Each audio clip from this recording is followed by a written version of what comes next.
last official work day of the week. Thank you very much for joining us this morning on the platform, the pinnacle of all discussions, of course, where we take a critical look at issues and dissect them so that you can have robust opinions, of course, that will affect your future. Welcome. The platform is back on radio. It comes on radio every Monday, every Wednesday, and also every Friday. It is still part of our morning show right here, the one we call Morning Spice on Flow 94.9 FM. My name is Michael Oni. Now this morning, well, we're looking at Lauretha Onochie's appearance, of course, at the Kabiru Gaya-led committee at the National Assembly yesterday. Confirmation procedures pending before the Nigerian Senate regarding presidential aide Lauretha Onochie's nomination as the commissioner of the Independent National Electoral Commission is one needless burden dangling on the electoral body. Now, Onochie's antecedents and the polarity of opinion trailing her is totally unhelpful for the agency, widely perceived as a dispassionate and neutral umpire in the political space. Well, President Muhammadu Buhari, let me give you a background. That was on the 13th of October last year, wrote to the Red Chamber, nominating his special assistant on social media and self-avowed member of the All Progressives Congress, along with 3 other candidates for confirmation as national commissioners of Inec. On the heels of the Senate President Ahmed Lawan reading out the presidential letter of nominations at the plenary, there was an outburst of public objection to Onochie's candidature for Inec. In fact, it led to the major opposition party in Nigeria, the People's Democratic Party, coming out to say, no, we are not going to take this, led to protest, took the protest to the National Assembly. Anyways, let's continue the conversation this morning. I have joining me this morning on the platform, the pinnacle of all discussions on Flow 94.9 FM, the National Publicity Secretary of the major opposition party in Nigeria, People's Democratic Party, Kola Ologbondiyan. Glad to have you join us, Mr. Kola Ologbondiyan, on the platform on Flow FM. Thank you very much. Good morning, Abian, and good morning, the platform. Oh, thank you very much. Now, how did you receive the news, despite the opposition of your party, the People's Democratic Party, that the Senate went ahead to screen Lauretha Onochie? Well, for us in the People's Democratic Party, from the onset, like rightly said, about 8 months ago, when Mr. President sent the nomination of Lauretha to the Senate for confirmation, along with the generality of opinions of Nigerians, we rose to the occasion and said, no, Mr. President, don't assault the sensibilities of Nigerians. Lauretha Onochie is a member of your own political party, the All Progressives Congress. And the 1999 Constitution, as amended, upon which you were sworn into office, which you also held in your hand and swore that you will protect, clearly states that any Nigerian who is a card-carrying member of a political party cannot be appointed into the Independent National Electoral Commission, and as such, kindly withdraw the nomination. I will also advise the Senate, particularly the President of the Senate, Senator Ahmed Lawan, that do not screen Lauretha Onochie. As Nigerian data witness, the nomination was withdrawn. But perhaps they were playing games with Nigerians, hoping that by the time they will bring it back in 8 months, Nigerians will have forgotten. But the tempo of the uproar against the nomination of Onochie has risen beyond what it was 8 months ago. And as such, our party advised that return this nomination to Mr. President, advise Mr. President to bring another Nigerian from the lot of over 200 million people to represent their interests, not a partisan member who carries the party's card, who has been discovered to be number 2 in Ward 4 in Aniocha local government of Delta State. So this is the position. But in respect of whether they went ahead and screen her, I think the Senate is desirous of fulfilling the responsibility of confirming, of allowing a process confirmation. So the Senate is still at liberty to either confirm or reject. But we hold strongly that if the Senate means well for this country, if she has the interest of our electoral process and within the salon chamber, they will not confirm Lauretha Onochie.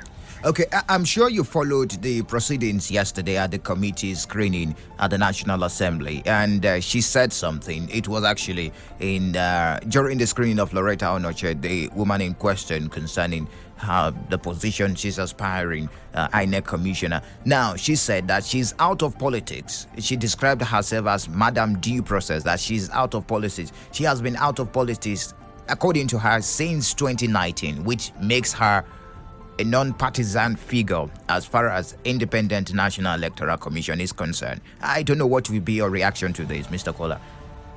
Well, like the PDP stated in the statement we issued yesterday, it is clear that Madam Lauretha Onochie was being capricious.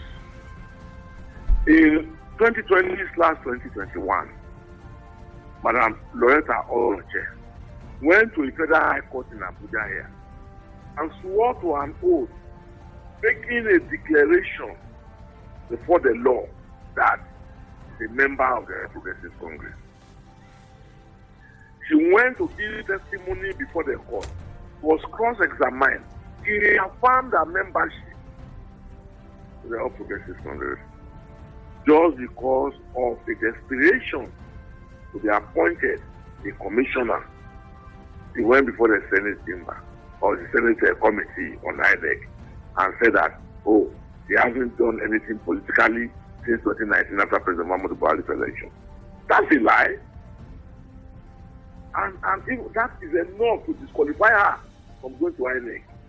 Because it shows clearly that if it's allowed in Inec, it's going to pollute the entire electioneering process of our party.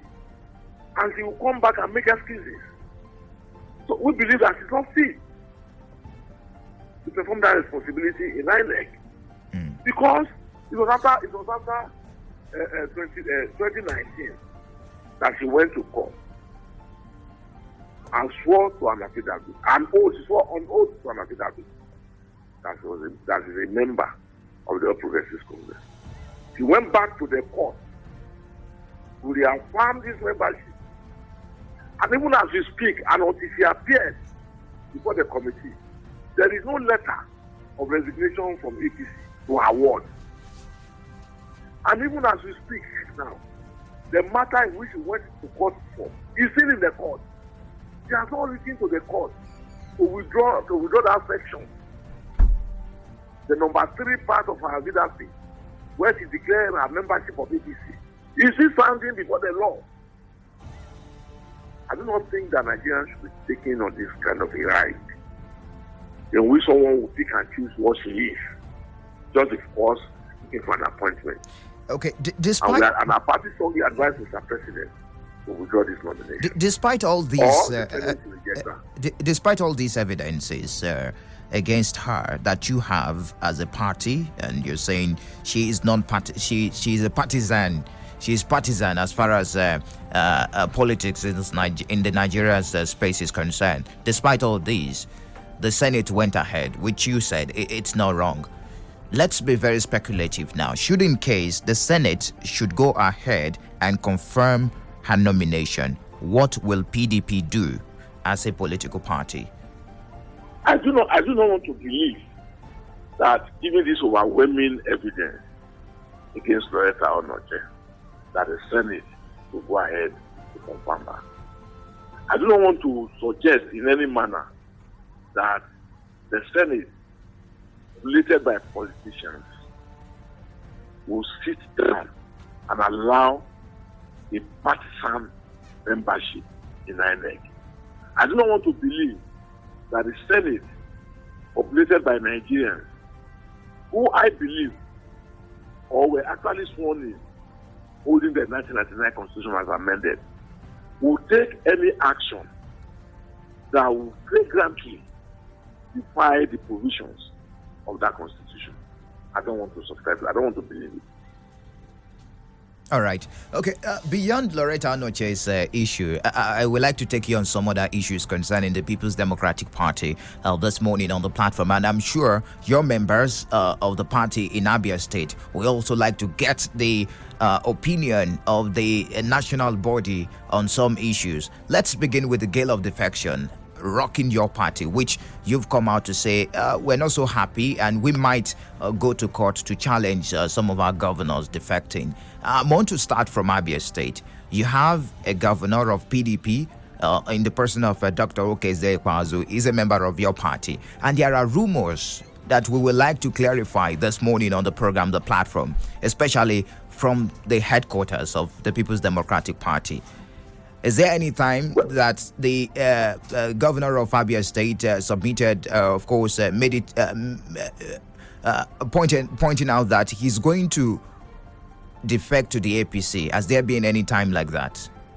Well, to answer your question directly, at no point in time had Governor Ibeazu informed the party that he will defect. And I do not think that the governor will have that at the heart of his mind. More so, I have read a statement from one of his aides dismissing that speculation.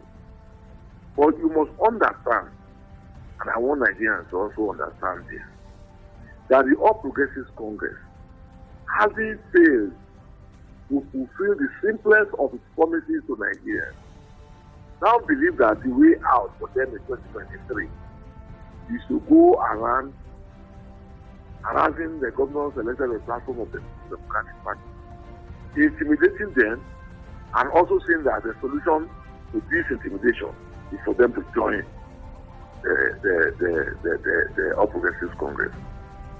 I know for sure that Governor Ibeazu is not one of the lily-livered politicians out there who are very opportunistic and jump at everything. I know that ahead of the 2019 election, the APC there was nothing they didn't do to take out their state. And I know that Governor Ibeazu stood his ground solidly and ensured that our party was returned to office.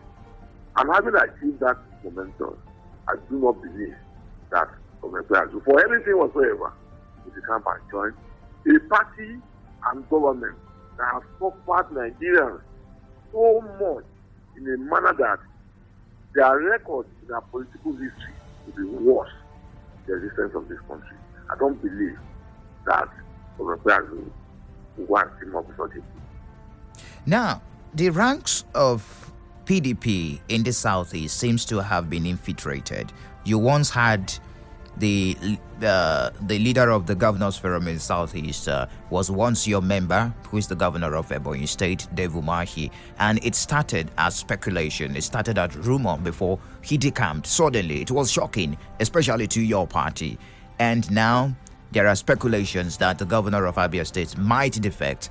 And there are speculations that there are the other governor of from PDP, that's the governor of Enugu State. One more governor, according to the speculation, and some stakeholders in APC, they are saying one more governor in Southeast will be decamping to the APC very soon. Now, that's the. Let me, from the intelligence available to us. Okay. I want to reveal the modus operandi of the APC. No, I said that from intelligence available to us in our party, in the People's Democratic Party. Let me make available to you and to Nigerians too the modus operandi of the All Progressives Congress. What they do through using the coercion of the available to the presidency. What they do is that they set security agencies, particularly those who are said to be investigating corruption. They send them to the respective states. Once they send those people to their states, they now begin to put the same mind game in the media to say that, oh, a particular governor is going to leave the People's Democratic Party and come to join them. And they put the pressure so much in the media that Nigerians begin to have it at the back of their mind that a particular governor will leave APC for the People's Democratic Party. But like I have established at the beginning, that I am confident that given the fact that in spite of the storms that were taken, that would be used to confront Governor Azu ahead of the 2019 election, and he withstood those storms, he will have no reason. He will have no reason to fall for this intimidation and harassment. And I want us to leave it at that. Okay, is that what you mean by intimidation? Because you mentioned that the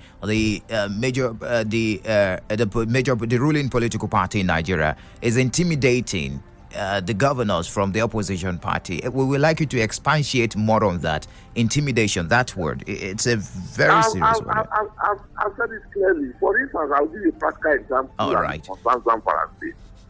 In Zamfara State, the first declared the state in no-fly zone. Okay. From there, we move to the next stage of the intimidation process, which is to harass the governor, to harass the office of the governor, to make us try demand that he must come over. These are the intelligence that are available to us. But is that enough reasons for those governors to defect, to cross carpet? Is that enough reasons for those governors of your party? They were once your member to move. You and I and other principled Nigerians believe that it should not be enough reason, given the fact that even the governors have their immunity to the end of their tenure. But you understand that there are people who are opportunistic. There are people who do not fit for the ordinary Nigerians. There are people who don't mind associating with the government that is responsible for banditry. And as such, they will jump ship. So I am saying that given the experience that the party has with Government Azu, we do not believe that having withstood the storm of 2019, we will join APC. And I've also said that to this moment, we have not heard in the party, and we have not seen a sign in the party that he intends to join. Interesting. All right, we've been speaking with Mr. Kola Ologbodinyan. Of course, he's the National Publicity Secretary of the People's Democratic Party. He speaks for the major opposition party in Nigeria, talking about the People's Democratic Party. And we've been looking at several issues as far as the party is concerned in Nigeria, from Lauretha Onochie's nomination and screening at the National Assembly yesterday, down to the gale of defection, of course, ravaging the political parties in the country. Now, I want to take you on zoning. Very important. We're looking at 2023, and the politicking has started already, and stakeholders are talking about zoning. It's been between South, it's been between the North, and they're saying it should be zoned to the Southeast. Some are saying to the Southwest, some are saying to the North. What is the position of the People's Democratic Party concerning 2023, and what is the position of the party concerning zoning?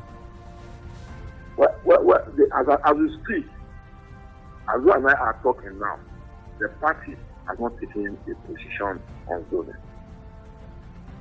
But that doesn't remove the fact that conversation has started, given the position of the Southern Governors Forum.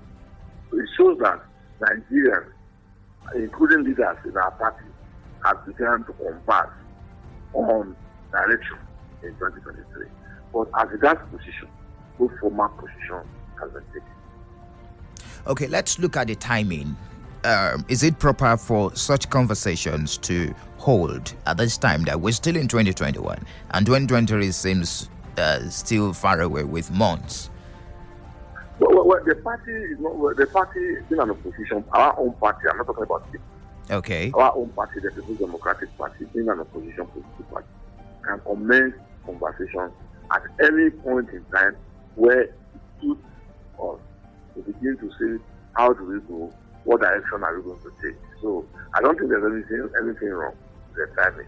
But what's important now is that conversation has begun.